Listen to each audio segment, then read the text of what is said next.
What is believed to be among the most competitive of those special elections is the one for the Senate seat that represents New Britain, Berlin, and part of Farmington. Longtime Democratic State Senator Don DeFranco left that seat to become a commissioner in the Malloy administration. News HG political correspondent Mark Davis on the scene in New Britain with more on the race. There's one thing that special elections all have in common. Voter turnout is always pretty low. By noontime here at the Vance School, turnout was just 1%. This is Terry Geritana calling. How are you today?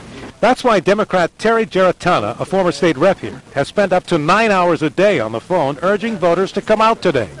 Hey, how are you? Good to see you, my friend. Republican Tim Stewart is also doing his best to motivate voters. As a mayor in his fourth term, he's known to almost everyone.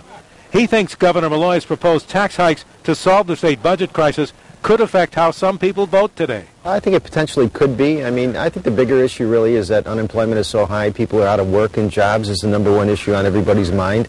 I think he's changed that a little bit with his budget proposal, where people are thinking about taxes now. I'm very concerned about some of the tax proposals in particular. Malloy's proposal to eliminate the $500 property tax credit would likely affect a lot of people here. At this time, I would have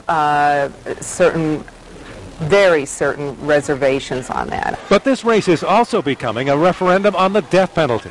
Dr. William Pettit's sister, Joanna Chapman, is endorsing Stewart and recorded a telephone robocall for him that voters have been receiving at home. I think it's a strain not only on the system, but it's also a strain on the victim families. So I would support changes to the law, but I fully support the penalty as it is. Geritana says she supports the current law, but I think it's fraught with a lot of concerns, and I think that anyone who takes this legislation up has to be very deliberative, listen to the debate, and understand what is the intent of the law here. Stewart calls Geritana's position a dodge. No matter what happens in these special elections today, the Democrats will continue to have majorities in both houses in the General Assembly, but they're working real hard to keep those losses to a minimum. In New Britain, Mark Davis, News 8.